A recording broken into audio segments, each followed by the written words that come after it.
यूनान में डेल्फी के मंदिर के बाहर ये लिखा हुआ था, टू नो दाई सेल्फ।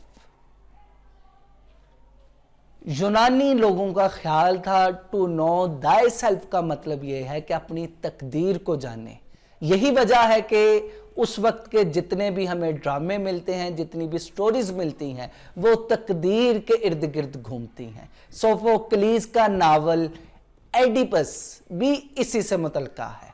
लेकिन सुकरात वो पहला इंसान था जिसने इसके मफहूम को बदला। उसने कहा टू नो दाई सेल्फ का मतलब है to know your potentials, your abilities. आप में अल्लाह ताला ने कौन कौन सी सलाहियतें दी हैं, उनको आप जाने, उनको पहचाने। असल में यही वो बुनियादी मकसद है कि जिसके लिए इंसान को पैदा किया गया, कि वो अपने आप को जाने। यही वजह है कि सुकरात का कहना था, an unexamined life is not worth living. ऐसी जिंदगी जिसमें गौर व फिक्र नहीं, वो जीने के काबिल नहीं है। सुकरात का कहना था कि ये कायनात असल में ज़हूर में इसलिए आई है कि इंसान अपनी सलाहियतों का इजहार करे, और इन सलाहियतों का इजहार इल्म के जरिए होगा। और इल्म ही इंसान का वो बुनियादी मकसद है जिसके पीछे लगकर इंसान जो है अपनी जिंदगी के मकसद को पूरा कर सकता है।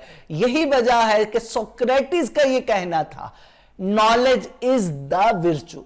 नॉलेज ही असल नेकी है, यानी इल्म ही असल नेकी है। इल्म के अलावा कोई भी असल नेकी नहीं है।